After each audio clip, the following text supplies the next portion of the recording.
Vrek pulled up footage of human athletic competitions. Look at this. They deliberately subject themselves to physical pain for entertainment. They run distances that would exhaust our finest warriors. Commander Vrek of the glorious Conquest Fleet stood rigid with anticipation. After cycles of preparation, the invasion of the so-called Death World was finally at hand. Earth, as the locals called it, was classified as a Class 12 hazardous planet, a designation that would have deterred lesser species. Final approach to the human settlement, announced Navigator Thul, her 4 eyes fixed on the ship's monitors. Scanners show minimal defenses. They cannot detect us. Vrek's mandibles clicked with satisfaction. Perfect.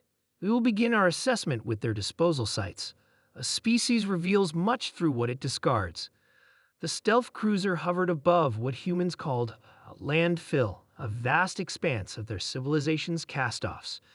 30 elite warriors prepared for deployment, each equipped with the finest battle armor the Galactic Dominion could produce. Remember, Vrek addressed the troops. These humans evolved on a world of poisons, predators, and extreme temperature variations. Do not underestimate them despite their primitive technology. The warriors descended to the surface in perfect formation, weapons primed. The air was pungent even through their filtration systems. Lieutenant Kraz's approached what appeared to be a discarded metal container. Commander, these greetings make no sense. This garbage contains rare alloys we mined from asteroids at great cost. Vrek approached, his scanner confirming Kraz's assessment. Aluminum, copper, titanium, just thrown away. Sir, called another warrior Vrek, these devices contain precious metals, gold, silver, palladium. They've simply discarded them. Vrek moved through the waste field, his confusion mounting. The humans had abandoned resources that would be considered treasures on 100 worlds. His scanner detected something else, a clear container holding stagnant water. Hydration storage, he muttered, on a planet where water falls freely from the sky. A sudden noise sent the warriors into defensive positions. A large mechanical beast approached, scooping and moving mountains of waste.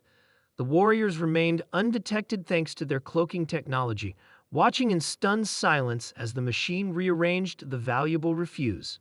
They have so much, whispered Thul. They use machines to merely reorganize their discards. Vrek signaled for several samples to be collected. As the warriors gathered items, their horror only deepened. Warrior Drell lifted a partial exoskeleton. Commander, this protective gear could withstand moderate plasma fire, yet they've discarded it for what? A tear in the outer layer?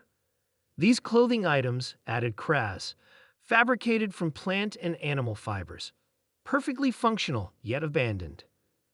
Vrek examined a metal frame with wheels, a primitive transport device discarded for reasons I cannot fathom. It appears operational. The most disturbing discovery came when Vrek uncovered containers of unconsumed nutritional matter. They waste food, he said, unable to keep the shock from his voice. On my world, such abundance would feed a family for days. Vrek had led conquests of 17 worlds, but never had he encountered such casual disposal of valuable resources. What kind of creatures could afford such wastefulness? What terrible strength must they possess to consider these treasures worthless? Return to the ship, he ordered abruptly. Bring the samples. Back aboard the cruiser, the science team analyzed the findings while Vrek reviewed historical data on human civilization. What he found sent cold dread through his carapace. They fought wars, he told his officers, global conflicts where millions died over resources they now discard without thought. Their history is one of constant warfare, yet their population continues to grow. They thrive in environments that would kill most sentient beings. Lieutenant Kraz's appendages trembled slightly. If they waste such valuables, what must their actual weapons be like? Their world is poison, added Thul.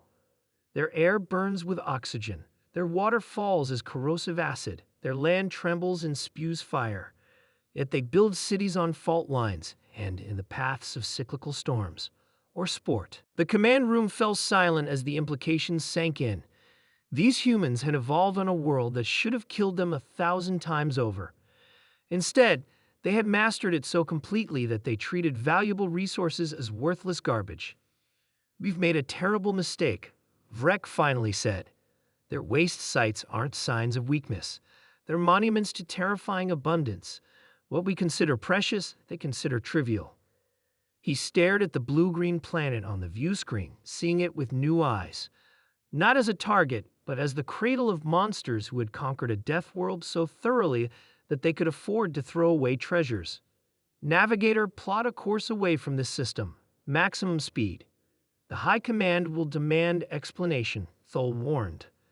Vrek looked at the collection of discarded items, the casual waste of a species that had conquered a nightmare world. "Tell them we encountered a civilization that wastes more resources than our entire fleet consumes in a cycle. Tell them we found beings who evolved on a planet that should have killed them, who throw away what we would kill to possess." He paused, mandibles clicking nervously. "Tell them we found the most dangerous species in the galaxy, one that treats the rewards of survival as garbage, and pray they never notice us." As the ship accelerated away from Earth, Vrek looked once more at the samples from the human landfill. Not trophies of conquest as he had planned, but warnings of what they had nearly awakened. The warriors of the glorious conquest fleet, veterans of 100 battles, fled from a planet's worth of creatures who had conquered death itself and grown so powerful they could afford to be wasteful. Earth grew smaller in the view screen, a beautiful blue gem housing terrors beyond imagination.